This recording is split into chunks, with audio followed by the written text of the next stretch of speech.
I spent over 50% of my teenage existence being ruthlessly consistent in the gym from ages 14 to 18.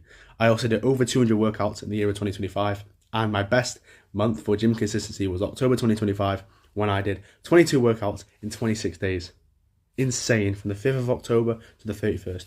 All this whilst I got broken up with over a year ago, so I know one or two things about being consistent even when life throws bullshit at you. I'm going to teach you exactly how to do that today. It's one thing being consistent when you don't feel like it, but it's another thing, a higher ambition, to be consistent when you don't feel like it and also carry out each set with extremely high intensity.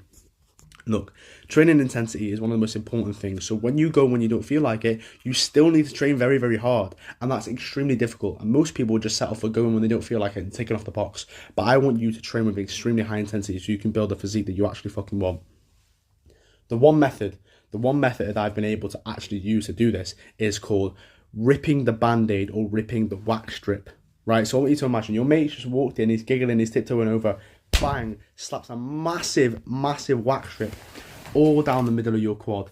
Somehow it's caught every fucking leg hair on your leg, and you know it's going to be painful to rip it off. Now, you could rip it off in two ways. You could, one, rip it off very, very slowly, but that's stupid. Like, it's just going to be more painful, take longer, all this sort of stuff. Or you could rip it off, right?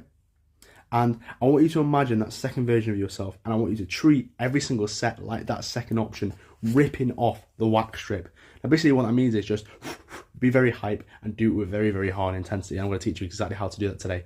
It's all down to being at high arousal, very, very hype. Right? You know, when you get broken up with, you have heartbreak gains, and that's because you have high arousal because of the bullshit that's happened to you. So you need to emulate that feeling every single set, whether you want to do it or not. And you do this through hyperventilation, visualization, and spectators. Three things. Hyperventilation, we talked about it just then. That heavy breathing. Intentional hyperventilation can be very, very beneficial. When you heavy breathe, you hear powerlifters all the time. Yeah, buddy, yeah, ain't nothing but a peanut. You hear it all the fucking time, right? They do that for a reason. It's because it gets into a higher arousal, they feel more confident, and they lift more fucking weight. It fucking works. Every powerlifter in the world would never do it if it didn't work. So just try it. No one's going to come up to you and be like, oh my god, you're breathing heavy. No one's going to say shit. Hyperventilate, you'll be more aroused, you'll lift more weight.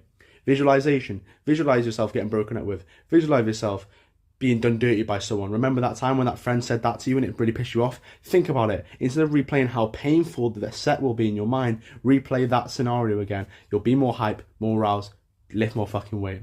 And also spectators, when you are in the gym with someone who is watching you do it, you feel like you have to impress them, so you'll lift more weight. That's how you increase your arousal and do sets with high intensity and train hard, even when you don't feel like it. There's a secret to consistency in getting jacked.